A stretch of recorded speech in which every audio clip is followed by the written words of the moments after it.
ఏమైనా పెట్టుకున్నాను పెడితే మరి ఏమైనా ఎంత తీసుకోలేదు తీసుకున్నప్పుడు ఎంత ఎలా కట్టాలంటే 3 రూపాయలు ఏమి తీసుకుంటాను అలాగే దేవుడి కోసం తీసుకుంటాను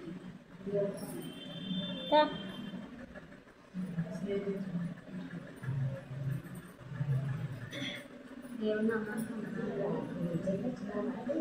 పాస్టర్లో వచ్చిన నా సహోదరులు అందరికీ వందనాలు. ఈరోజు అందరూ ఉన్నారు కానీ మా అమ్మ లేకుండా ఆవిడ అన్నగారులు వదిన గారులు అందరూ వచ్చారు కానీ ఆవిడ లేకుండా ఆవిడ చెప్పింది నీకు ఇల్లు వచ్చిన ఇంట్లో దిగినప్పుడు నేను ఉన్నాను అని చెప్పి కానీ ఏదైనా దేవుని చేద్దాం. నన్ను ప్రేమించి వచ్చిన ప్రతి ఒక్కరికి కూడా నా హృదయపూర్వక వందనాలు. పొద్దున్న అయిపోయి మా ఆయన గారు నా దగ్గరకు వచ్చి వాళ్ళు పెట్టుకోకుండా ఉండవలసింది, వాతావరణం చూసి పెట్టుకోవాలి, నువ్వు కంగారు పడిపోయావు, ఎలా పడితే అలా ఉంది, ఇంకెంతో టెన్షన్ పడిపోతుంటే నేను ఒకే మాట అన్నాను, ఏం పర్లేదు, మా సంఘం అంతా ఉన్నారు, ప్రతి ఒక్కళ్ళు మోకించి ప్రార్థన చేస్తారు, ఆ టైంకి ఏమీ ఉండదని చెప్పాను.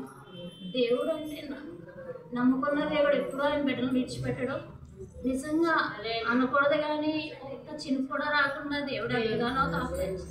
ఇంత జనం రావడానికి దేవుడు ఎంతగానో సహాయం చేశారు. ఎవరు రారేమో అంటే అందరూ వచ్చేస్తారు. నా పెళ్ళి కూడా అలాగే అయిందండి. పెద్ద గాలి తుఫాన్ నా పెళ్ళి అయ్యడం. ఎవరో రారేమో అని చాలా టెన్షన్ పడిపోయారు కానీ అందరూ తడిచి పెళ్ళికి వచ్చేసారు. పెళ్ళి కూడా అలాగే జరిగింది. ఇద్దరు దైవజనులు చేశారు నా వివాహం. మరి నమ్ముకున్న దేవుడు ఆయన బిడ్డలను ఎప్పుడూ ఆయన విడిచిపెట్టలేదండి. మరి నా పెళ్ళి అయిన వెంటనే మా ఆయన గారు ఒక్క మాటే చెప్పారు నాకు, ఏంటంటే మాకు ఇల్లు లేదు, మేము ఇల్లు లేక చాలా బాధపడ్డాం, ఒకప్పుడు ఇల్లు కాలిపోయింది, ఏవీ లేని నిస్సహాయ స్థితిలో ఉండిపోయాం, మాకు ఎలాగన్నా నాకు ఇల్లు కొనుక్కోవాలి, ఇల్లు కట్టుకోవాలని ఒక ఆశ, అది నెరవేరితే చాలు అని నాతో చెప్పిన ఫస్ట్ మాట అది. నేను అప్పుడు కొనేద్దాం చేద్దాం అని ఏమీ అనలేదు, ఒకే మాట అన్నాను. ఎందుకంటే మా అమ్మ నాకు చిన్నప్పటి నుంచి ఏది అడిగినా ప్రార్థన చేసుకొని చెప్పేది. నేను కూడా అదే మాట చెప్పాను, ప్రార్థన చేద్దాం దేవుడు ఇస్తాడు అంతే, అది ఒకటే చెప్పాను. అలాగే ప్రార్థన చేసినప్పుడు పాస్టర్ గారు ఒకసారి సంఘంలో వాక్యం చెప్తున్నప్పుడు ఇల్లు లేని వాళ్ళు ఎత్తనమ్మా అన్నప్పుడు నేను ఎప్పుడూ ఎత్తలేదు, ఇప్పుడు ఏది కావాలని నేను అడగలేదు. కానీ ఎందుకు ఆ రోజు ఎత్తాలనిపించింది నాకు. నేనే ఎత్తి ప్రార్థన చేసుకున్నాను, ప్రభువా ఎన్నాళ్ళు అద్దెల్లో ఉంటాము, మాకు అనేది ఒక సొంత ఇల్లు ఉండాలి, నీ చిత్తమైతేనే దయచేయి ప్రభు అని ప్రార్థన చేసుకున్నాను. పెళ్ళైన కొత్తలోనే. తర్వాత నాకు ఫస్ట్ పిల్లోడు పుట్టినప్పుడు పిల్లోడు చనిపోయిన వెంటనే ఇలా ఇల్లు పెడుతున్నారని చెప్పినప్పుడు నేను రావడానికి లేదు, మాకు కార్డు లేదు. అప్పుడు మా అత్తయ్య గారి పేరు మీద పెట్టారనమాట. పెట్టడం ఆ ఇల్లు రావడం జరిగింది. పేరు వచ్చిందని చెప్పారు. పేరు వచ్చిన తర్వాత ఫస్ట్ రండి ఎలా రండి పేరు వచ్చింది అని చెప్పారు. వచ్చిందని చెప్పి వెంటనే 25,000 కట్టమన్నారు. అప్పుడు మా ఆయన గారి జీతం 350 రూపాయలు మాత్రమే. 25,000 కట్టాలన్నప్పుడు వీళ్ళు చాలా టెన్షన్ పడిపోయారు. మా అత్తయ్య గారు అన్నారు, ఒకప్పుడు ఇల్లు కొనుక్కోమన్నారు, అప్పుడు మాకు ఇచ్చే స్థితి కూడా లేదు, ఎవరు మమ్మల్ని నమ్మి ఇవ్వలేదు, ఇప్పుడు 25,000 ఎలా కడతామని అడిగారు. దేవుడే చూసుకుంటాడులేండి, ఇల్లు అయితే ఇచ్చాడు కదా అని చెప్పినప్పుడు నేను కాపుల్లోనూ పెట్టుకున్నాను నా సర్టిఫికెట్ల మీద. దానికి నాకు 1,00,000 సబ్సిడీ ఇచ్చారనమాట. అది ఫస్ట్ అది ఇంకా రాలేదు. ఆయన అన్నారు ఇంకా రాకపోయినా నేను ఇస్తానమ్మా నీకు అని చెప్పి 25,000 ఇచ్చారు. అలా ఫస్ట్ ఈడీ కట్టేశాను. తర్వాత వెంటనే 2 నెలలు అయిపోయిన వెంటనే 75,000 కట్టమన్నారు. అప్పుడు మా అత్తయ్య గారు ఇంకా టెన్షన్ పడిపోయారు. 25,000 అంటేనే చాలా కష్టం, 75,000 ఎలా కడతావు అంటే చూద్దాంలేండి అని చెప్పి వెళ్ళాం అనమాట. కౌన్సిలర్ గారు ఆ రోజు పిలిచారు. అందరిలో కల్లా ఫస్ట్ పేరు మాదే వచ్చిందని చెప్పారు. విల్లాలక్ష్మి గారు ఇవిడంటే చాలా ఇష్టం ఆయనకి. మీదే వచ్చింది అని చెప్పారు. అందరూ కడతామని వెళ్ళిపోయారు, మన్నాడికే తెచ్చేస్తామని వెళ్ళిపోయారు. అయితే మేము వచ్చేస్తుంటే ఆయన ఒకసారి కొంతమందిని లోన్కి పిలిచారు. పిలిచి మమ్మల్ని కూడా పిలిచారు. ఈ అమ్మాయి ఎన్నో కోళ్ళు అని అడిగారు. అంటే మా పెద్ద తోడుకోళ్ళు కూడా నాకులేగా ఉంటుంది. ఈ అమ్మాయి ఆఖరి అమ్మాయి ఏంటంటేనే మరి 75,000 కట్టాలి, మీరు కట్టలేదేమో అమ్మ మీరు కట్టలేకపోతే చెప్పండి, మీ డబ్బులు మీకు ఇప్పించేస్తాను, ఇంకా ఎక్కువే ఇప్పించేస్తాను అని అన్నారు. అన్నప్పుడు నేను ఒక మాట అన్నాను, మేము కడతామండి అన్నాను. ఎలా కట్టగలరమ్మా, రేపు 4-5 గంటలకల్లా నాకు డీడీ కావాలి అని చెప్పాను. సరేని మీకు ఇంకా ముందే తీసుకొస్తాను. అక్కడైతే ధైర్యంగా చెప్పాను, నాకు దేవుడే ఉన్నాడని ఒకే ఒక మాట చెప్పాను. అప్పుడు కూడా శుక్రవారం సంఘంలో చెప్పాను, నేను ఇలా చెప్పాను అని చెప్పి. అలా చెప్పి వచ్చేసాను. ఆ రోజు కూడా బుధవారం వచ్చి ఉపవాసం ఉన్నాను, మోకరించి ప్రార్థన చేశాను. నా దగ్గర అయితే రూపాయలు లేదు, 75,000 మన్నాడు కల్లా డీడీ తీసి ఇచ్చేది. అప్పుడు మోకరించి ప్రార్థన చేసినప్పుడు దేవుడు బంగారాన్ని జ్ఞాపకం చేస్తున్నాను. నాకు కొంచెం బంగారం ఉంది. అప్పుడు తీసుకెళ్ళి వెంటనే అమ్మేద్దా అంటే ఆయన అన్నారు, ఎందుకమ్మ అమ్ముకోవడం, తాకట్లు పెట్టండి అని చెప్పారు. ఆ తాకట్లు పెట్టగానే 35,000 వచ్చింది. ఇంకా 40,000 కావాలి. అప్పటికే 1 గంట అయిపోయింది అనమాట. ఇంకా అది ఎలా తెస్తావు టెన్షన్ పడిపోతున్నారు బాగా. దేవుడే ఇస్తాడులేండి అని మళ్ళీ ప్రార్థన చేశాను. తెలుసున్న అమ్మాయి, ఒక అమ్మాయి నేను చీటీ వేసుకుందాన్ని తీసుకొచ్చేది. ఏంటంటే ఈ రోజుల్లో ఒక 10 రూపాయలు ఇవ్వడానికన్నా ఎవరు నమ్మట్లేదు. ఒక 10,000 ఇవ్వాలన్నా బోల్డ్ సంతకాలు పెట్టాలి, ఎన్నో చేయాలి.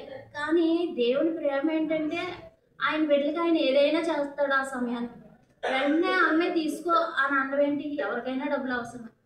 అలా 20,000 వస్తే మా ఇంటికల్లోళ్ళ అమ్మాయి ఒక అమ్మాయిని అడిగితే వాళ్ళ అమ్మ అయితే ఇవ్వనని చెప్పింది. ఎలా ఇస్తారో నేను ఇవ్వనని చెప్తే ఆ అమ్మాయి రాత్రి 6 గంటలకు వచ్చి, ఎందుకు ఇవ్వో, దేవకు చాలా ఇచ్చేస్తారు వాళ్ళు అని చెప్పి వెంటనే ఏటీఎం కార్డు ఎట్టుకెళ్ళి డబ్బులు తీసి ఇచ్చేసింది. తర్వాత అలాగే దేవుడు ఆడి కట్టడానికి ఆయన 5 గంటలకు రమ్మన్నారు, కానీ నేను 3 గంటలకి డీడీ తీసి పట్టుకెళ్ళి ఇవ్వడం అయిపోయింది. 1,00,000 అయితే అలా కట్టేసామండి. తర్వాత చాలానాళ్ళ వరకు మాకేం చెప్పలేదు.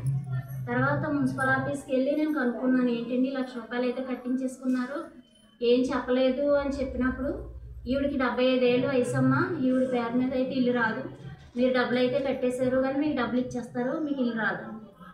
నేను అప్పుడు అన్నాను, మాకు ఇల్లే కావాలండి, మాకు డబ్బులు అయితే వద్దు అని చెప్తేనే ఆయన ఏమన్నారు, ఒక పని చేయమ్మా, నువ్వు నామినీ పెట్టుకో, అప్పుడే లెటర్ ఇచ్చి అలాగా అని చెప్పి అన్నారు. నేను లెటర్ ఇచ్చి చూసాను.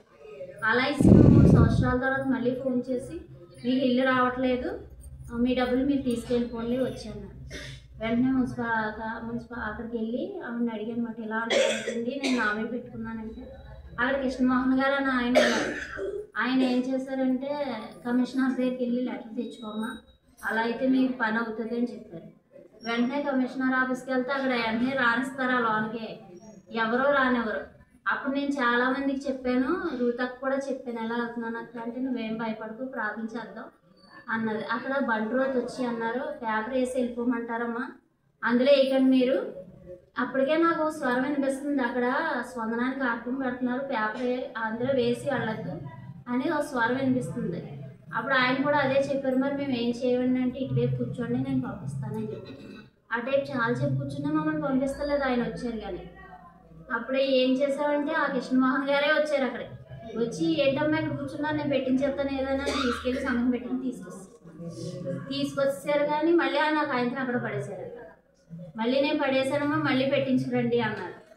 అప్పుడు మళ్ళీ కొన్ని రోజులు అయిపోయిన తర్వాత ఈయన నేను వాళ్ళ అమ్మగారు వెళ్ళి సాయంత్రం దాకా ఉండిపోతే కమిషనరే చూసి మమ్మల్ని కాకేసి సంతకం పెట్టించి పంపించాడు.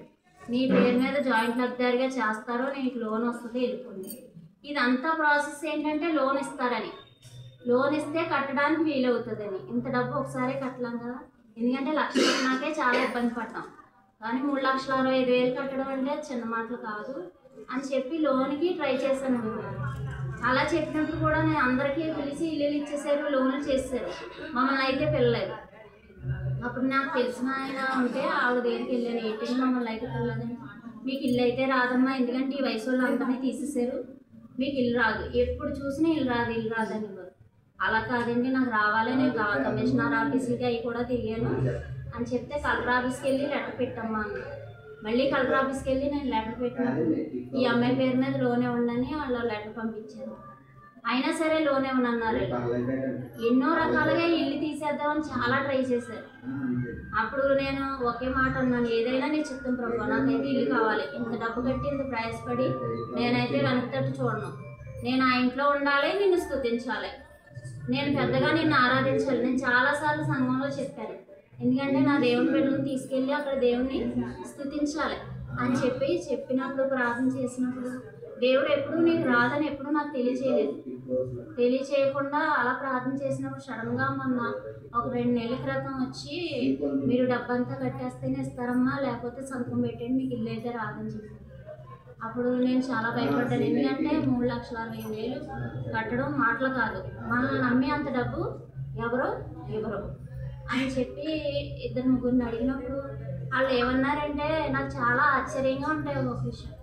నువ్వేం సంతకాలు కూడా ఎట్టక్కర్లేదు, మేము ఎప్పుడు పిల్లలు రండి చాలు, కానీ 3 రూపాయలు చొప్పున మేము ఇస్తాం, మిమ్మల్ని నమ్మే ఇస్తాం అన్నారు. కానీ నాకు అది కూడా మనసు ఒప్పలేదు. ఎందుకంటే 3 రూపాయలు వడ్డీ తీసుకుని మా ఆయనగారు తెచ్చిందంతా వడ్డీ కట్టాలి, మేము ఎలా బతుకుతామని ఆలోచించి నేనైతే అంత తీసుకోలేను, నాకు రూపాయిగా అయితే ₹1.50 అంత అయితే నేను కట్టగలను, నన్ను నమ్మిస్తే ఇవ్వండి, కాలితే 2 సంతకాలు పెడతారు అని చెప్పినప్పుడు వాళ్ళు ఎవరైనా అంత తక్కువ కంటే ఇవ్వడానికి ఇష్టపడరు. అయితే నిజంగా దేవుడు ప్రతి హృదయాన్ని తెరుస్తాడు. ఒక వ్యక్తి వాళ్ళ రుణం నేను ఏనాడు మర్చిపోను. నన్ను నమ్మి ఈ అమ్మాయి ఏదైనా ఇవ్వగలదని నన్ను నా భర్తనే నమ్మి ఆ 3,60,000 ఇవ్వడానికి దేవుడు ఎంతగానో సహాయం చేశాడు. రూపాయన్నర వడ్డీకే నేను ఇప్పుడు కూడా వడ్డీ కట్టేశాను. అయితే ఆ 3,60,000 డీడీ కట్టినా కూడా ఉదయ్ గారు అని ఒక ఆయన, కౌన్సిలర్ గారు, వాళ్ళ తమ్ముడు గారు నన్ను చెల్లమ్మ అంటారు.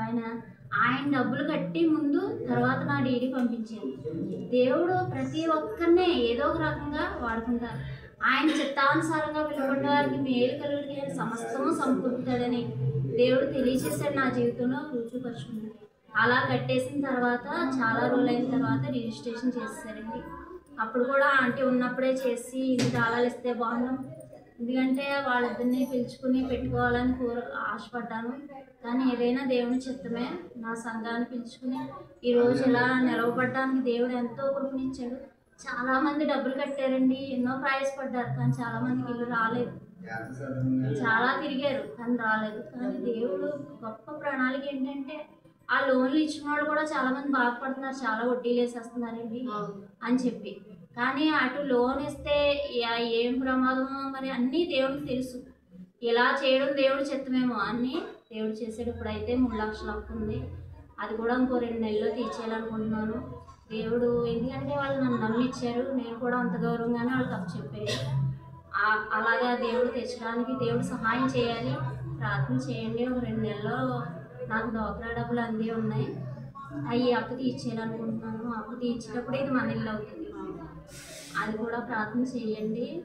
తర్వాత మొన్న ఇలాగా ఇల్లు గృహప్రవేశం పెట్టుకున్నప్పుడు చెప్పనాకి వెళ్ళినప్పుడు సడన్గా వచ్చేటప్పుడు బండికి వైర్ తగిలి ఇద్దరు ఆయన ఎలా నించుంపాడు, నేను వెనక పడిపోయినప్పుడు ఇక్కడ తలకు చాలా బలంగా తగిలింది. అయితే మళ్ళీ ఇప్పుడు కూడా ఇలా తిప్పలేకపోతున్నాను. రాత్రిలో అయితే అసలు ఇలా చాలా బరువు ఎక్కిపోతున్నాయి. దేవుడు మరి అన్ని పనులు సక్రమంగా చేసుకోవడానికి ఎంతో కృపనిచ్చాడు. తర్వాత 2 వారాల క్రితం అయితే నేను ప్రార్థన చేస్తున్నాను. పడుకున్నప్పుడు తెల్లవారుజామున ఎవరో వచ్చి ఇంటికైతే టీవీ డెస్క్ ఉంటుంది అనమాట, అందులో పెట్టారు. అంటే జిరాక్స్లు అవి తీయించేసి లోన్ పెట్టేద్దామని చెప్పి నేను మర్చిపోయాను, అందులో పెట్టేసి. అయితే ఎవరో ప్రార్థన పడుకున్నప్పుడు చెప్తున్నారు, ఇంటికాయంతాలు అందులో తీసి కూలర్ కాలిపోద్ది, ఇంటికాయంతాలు అందులో తీసి అని చెప్తున్నారు. మాకు చిన్న టవర్ ఫ్యాన్ ఉన్నాను.